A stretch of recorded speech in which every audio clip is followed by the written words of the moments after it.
Kita memulai dari tempat yang paling kita kenal, Bumi. Sebuah planet kecil berwarna biru, mengapung di tengah kegelapan yang tak berujung. Dari permukaannya, langit malam tampak damai, dipenuhi titik-titik cahaya yang indah. Namun di balik keindahan itu, tersembunyi sesuatu yang jauh lebih besar dari yang bisa kita bayangkan. Perjalanan kita dimulai meninggalkan bumi. Atmosfer perlahan menghilang, suara lenyap, dan kita memasuki ruang hampa. Di kejauhan bulan terlihat menggantung sunyi.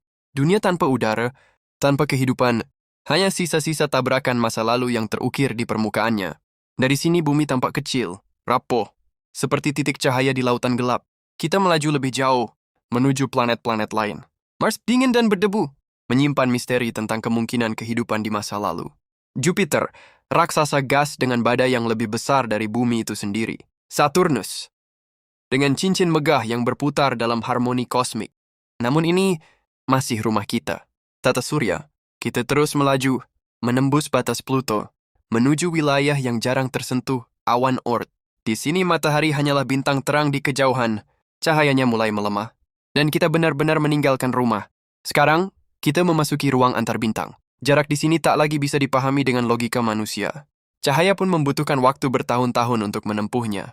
Kita mendekati bintang lain, matahari-matahari asing dengan kemungkinan planet yang belum pernah kita lihat.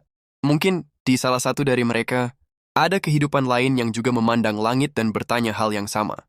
Perjalanan berlanjut hingga kita melihat sesuatu yang jauh lebih besar. Galaksi kita, Bima Sakti, sebuah pusaran raksasa berisi ratusan miliar bintang. Di pusatnya, tersembunyi kekuatan yang tak terlihat, lubang hitam supermasif, yang menarik segala sesuatu ke dalam kegelapan tanpa jalan kembali. Namun bahkan galaksi ini bukanlah apa-apa. Kita keluar menjauh dan melihat Bima Sakti hanyalah satu dari miliaran galaksi lainnya. Setiap titik cahaya adalah dunia. Setiap dunia mungkin memiliki cerita. Galaksi-galaksi itu membentuk jaringan raksasa, seperti benang-benang cahaya yang terhubung dalam kehampaan. Dan saat kita terus melaju, kita mendekati batas yang bisa kita lihat. Batas alam semesta yang teramati. Di sini, cahaya dari masa lalu masih berjalan, membawa cerita dari miliaran tahun yang lalu. Kita melihat ke masa lalu, bukan hanya ke kejauhan. Dan pada akhirnya, kita menyadari sesuatu.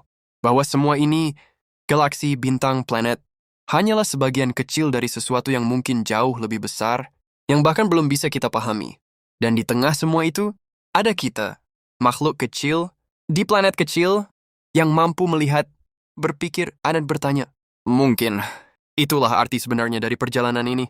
Bukan untuk menemukan ujung alam semesta, tapi untuk memahami betapa luar biasanya keberadaan kita di dalamnya.